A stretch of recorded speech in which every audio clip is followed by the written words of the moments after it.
Para mí fue muy grato ver a las dos compañeras en la cumbre porque de alguna manera, empiezo por lo personal, por las cosas más emotivas, de alguna manera me dolió mucho que no estuviera el gobierno uruguayo. Porque aparte fue peor, ¿no? Habían dicho que iba, el gobierno había dicho que iba, entonces estaba la señora Uruguay. Y después no fue, entonces estaban todos las sillas ocupadas y la de Uruguay vacía, entonces era como...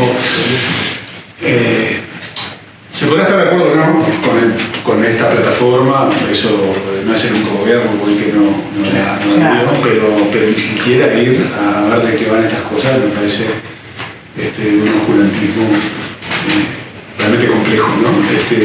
Pero bueno, entonces ver a Uruguay representado estuvo bueno. A mí me tocó ir porque como preparatorio para la cumbre ministerial hubo un día o 2 días de trabajos del sector privado y de la sociedad civil que elaboraron sus documentos que servían de insumos para la cumbre, y en el área de la sociedad civil se llevaron algunos expertos. Entonces yo trabajo con el PNUD, específicamente en Colombia. Entonces me llevaron como experto por el PNUD colombiano, o sea, nada que ver con nada uruguayo, entonces era un uruguayo disfrazado de PNUD Colombia. Pero bueno, esta cumbre, yo creo, esta plataforma para mí tiene mucho sentido porque trata de venir a generar una coordinación entre los gobiernos de Latinoamérica y el Caribe para tratar de dar alguna respuesta común a un problema que salvo 3 o 4 países del continente, todos tienen graves problemas en materia de recaudación tributaria. América Latina en general es un continente que recauda poco y que recauda mal. Recauda poco porque tiene una presión tributaria muy inferior a la media de los países desarrollados. No es lineal, no es que tenga que recaudar exactamente como un país desarrollado, pero tampoco tanto menos. La presión tributaria promedio de América Latina no llega al 22%, el 21,7%, y la presión tributaria de los países de la OCDE es del 34%. Entonces imagínense, hay 12 puntos de diferencia que en realidad son 12 puntos del PBI menos para hacer políticas públicas. Yo creo que, bueno, además, América Latina es el continente más desigual del mundo, ¿no? Ahora podemos comentar algunas cosas de ella, pero claramente uno de los planos de la desigualdad tiene varios planos, pero uno de los planos es sin duda la desigualdad de género, ¿no? Entonces, yo creo que la política fiscal puede dar respuestas o puede colaborar en dar respuestas a mitigar las desigualdades. Creo que en el caso del plano de género probablemente sea más potente lo que se puede hacer del lado de la política fiscal enfocada al lado del gasto público que del lado del tributario. Me estoy refiriendo a la desigualdad de género, ¿no? A ese plano, no a otros planos. Pero por supuesto, si no tenés recursos para aplicar a la política pública, definitivamente no vas a poder hacer nada. Entonces, esa desigualdad de América Latina la podemos ver, por ejemplo, tanto a nivel de ingresos como a nivel de riqueza acumulada. El 10% más rico de América Latina recauda o tiene ingresos que son 22 veces mayores a los ingresos del 10% más pobre, 22 veces. El 1% de las personas más ricas del continente se lleva el 21% de todos los ingresos. Pero eso además, cuando lo miramos en stock de riqueza, es mucho peor, porque el 10% más rico se lleva el 80% de la riqueza. Y el 1% más rico, que se lleva el 21% de los ingresos, tiene el 50% de la riqueza. O sea, hay un problema de stock de riqueza y de ingresos, obviamente están vinculados, ¿no? Quienes más stock tienen después tienen más capacidad de generar flujo de ingresos, ¿no? Entonces, el 1% más rico de los países desarrollados tiene el 10% del total de los ingresos. En América Latina es el 21%. Entonces, nosotros tenemos un problema de lo que recauda el continente, que recauda en promedio 12 puntos menos que la OCDE, que los países desarrollados, y tenemos un problema de desigualdad muy grande, ¿no? Entonces,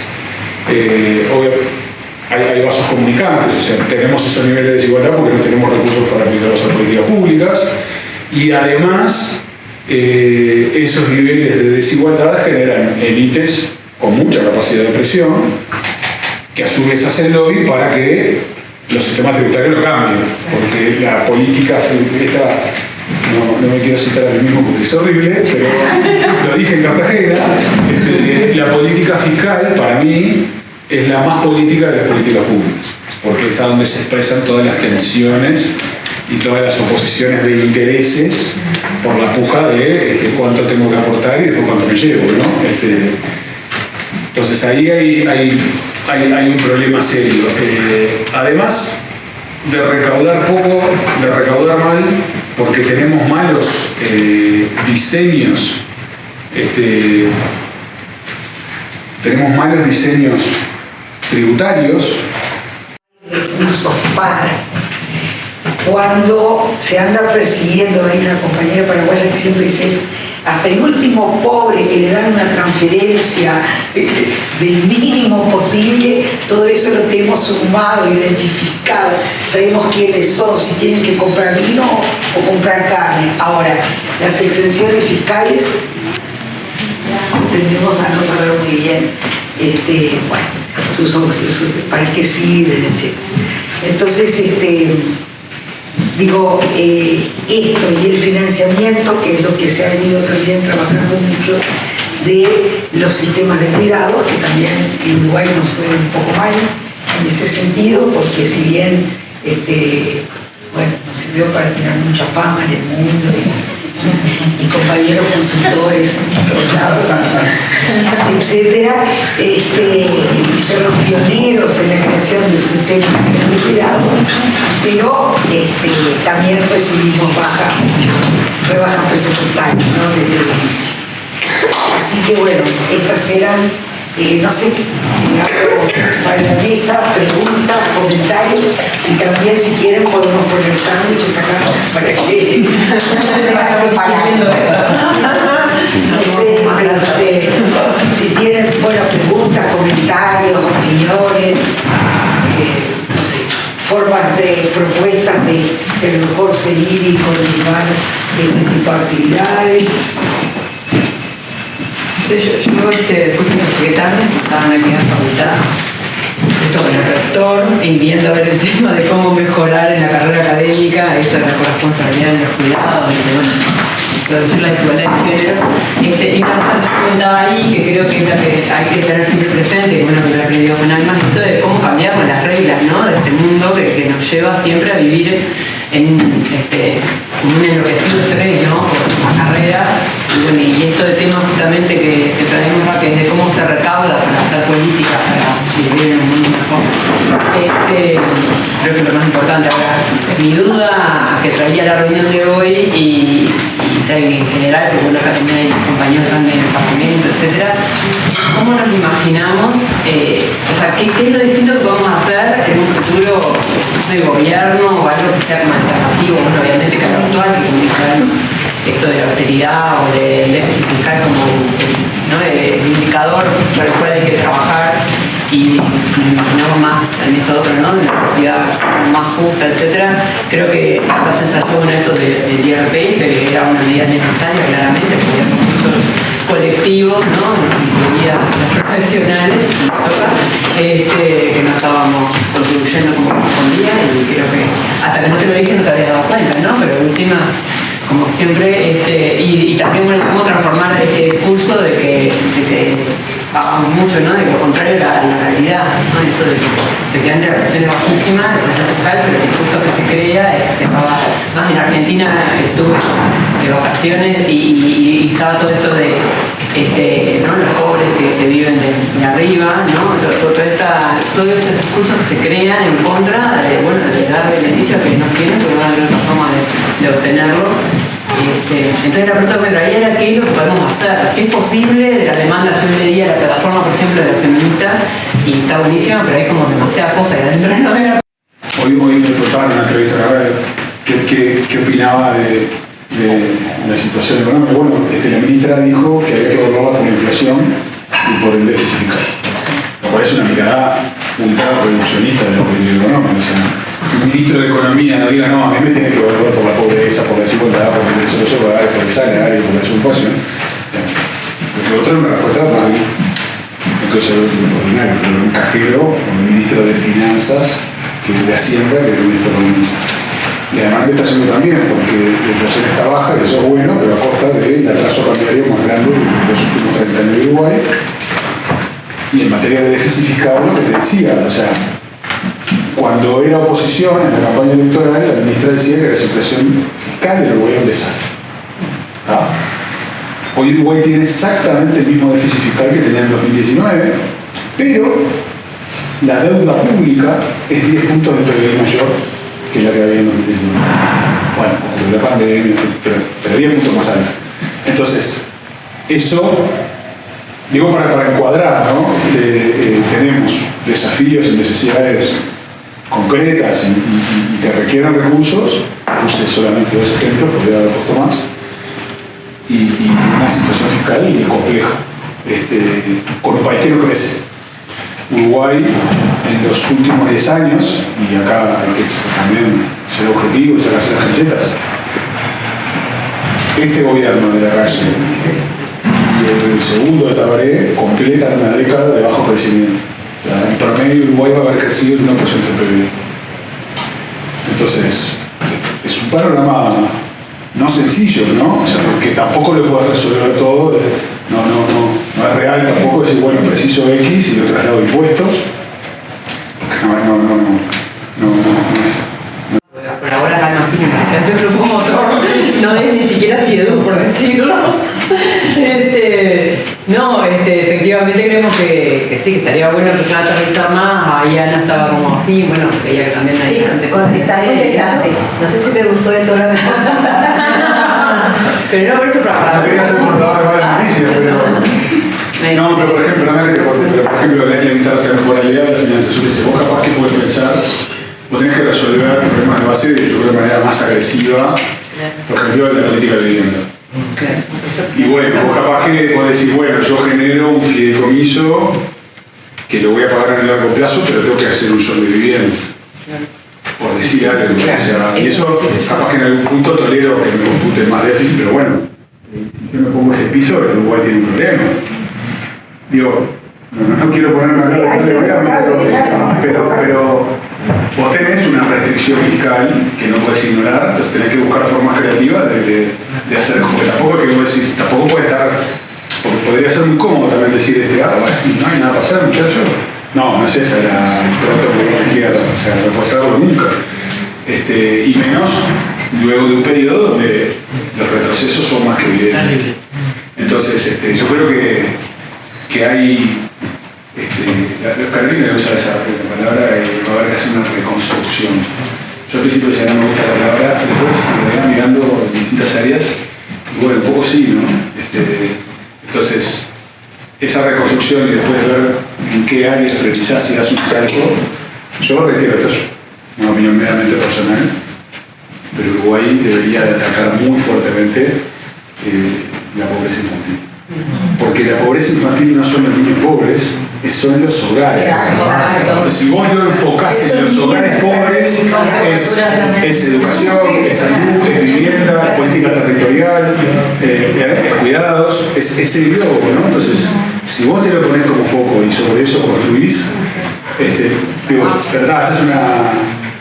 En mi cabeza va para ese lado.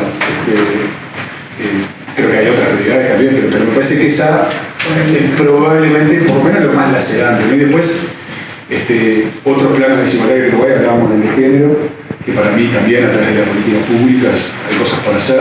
Hay cosas que no pasan por el presupuesto ni por los impuestos y que que son problemas más estructurales que hay que ver con la salud. Por ejemplo, creo que hay cosas que se pueden, porque ocurre antes de lo fiscal, los consejos de salarios resolvieron en Uruguay desigualdades de maneras más potentes en muchos casos que la política fiscal.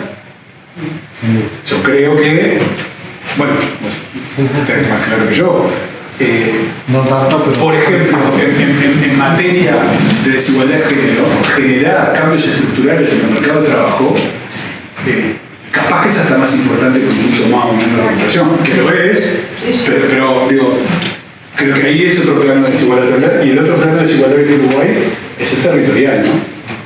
Somos un país chico, pero que tenemos realidades muy distintas en materia de desarrollo a nivel internacional. Pero requieren una mirada regional. Y con una mirada regional hay un aspecto fundamental que tiene que ver con parte de nuestro accionar sociopolítico y es el tema de la integración regional. Para nosotros mirar la integración regional, por lo menos desde la CCA, lo que hemos estado viendo en este tema de la integración regional, es un aspecto tan complejo que no lo podemos ver únicamente desde el movimiento sindical. Nosotros requerimos establecer estos espacios de alianza con otros movimientos sociales, con los partidos, con los gobiernos progresistas que nos acompañen, ¿verdad?, en ese proceso de construcción, en la complejidad que tiene la diversidad de pensamientos e incluso las priorizaciones diversas que tienen los distintos movimientos. Y cómo articular realmente en estos procesos de priorización de manera articulada. Eso nos obliga a tener espacios como lo que mencionaban las compañeras del PCNT, que está participando la CCA, y que este espacio de este encuentro, ¿no? Nosotros necesitamos sentarnos juntos y juntas a poder definir, bueno, realmente esa integración, cómo se come. ¿Cómo nosotros vamos a establecer la integración regional? ¿Quién defiende la integración regional? ¿Desde dónde? O sea, la integración regional no puede ser algo que viene articulado o amarrado por grandes sabios, con grandes saberes, y nos dicen que tenemos que hacer procesos de integración regional, sino que es una construcción comunitaria, una construcción que tiene que venir desde clase, de la clase trabajadora, tiene que venir con una construcción incluso de los discursos, de las prioridades, de cómo van a ser los mecanismos que vamos a utilizar. Porque eso incluso nos va a servir a nosotros de sustento, y creo que lo discutíamos hoy con Juan Pablo, el hecho de esto que ha pasado en Argentina y que es un golpe fuerte y que nos obliga a hacer una mirada política, la ciencia política, y tiene mucho que ver, parece, lo que pasó en Argentina con un problema que nos viene pasando con la izquierda hace mucho tiempo, que es ante esta gran fragmentación de temas y gran diversidad de temas, todos muy, como bien decía Flor, muy legítimos. A veces caemos en una focalización tan específica que no transmitimos un centro de la igualdad como bien común colectivo que tiene mucho que ver con la democracia. La democracia fue una conquista que partió de ganarle a la oligarquía una idea de igualdad entre toda la ciudadanía que se podía conquistar con el sufragio universal. Eso no fue casualidad, eso fue a partir de una concepción de bien común republicano que me parece a mí que se fue diluyendo cuando la izquierda, en un esfuerzo por obviamente abarcar todas las causas, dejó de poder priorizar de esa manera que es un rato decía Pablo, decir, bueno, esto antes, pero ¿por qué? También decíamos, y justificarlo, y sobre todo tratar de ir a políticas a un universalismo que puede ser, por ejemplo, todos los hogares con niños pobres. Es una forma de universalismo, ¿no? Y yo creo que tiene que ser por ahí, que no podemos caer de vuelta en los parches, en las políticas ultra focalizadas, que por más que yo después muestre gráficas y la política me dio bárbaro, y este año ayudé a 1000 familias, el año que viene a 2000 y capaz que dentro de 3 años 3000, porque se pierde el sentido democrático de lo que se está haciendo, aún para los propios beneficiarios a veces. Entonces, cuando pasa a ser un tema solamente corporativo de a dónde doy los beneficios, dónde redistribuyo los recursos, me parece que es cuando después vienen las olas ultraderechas. Porque si vos ves el discurso que tiene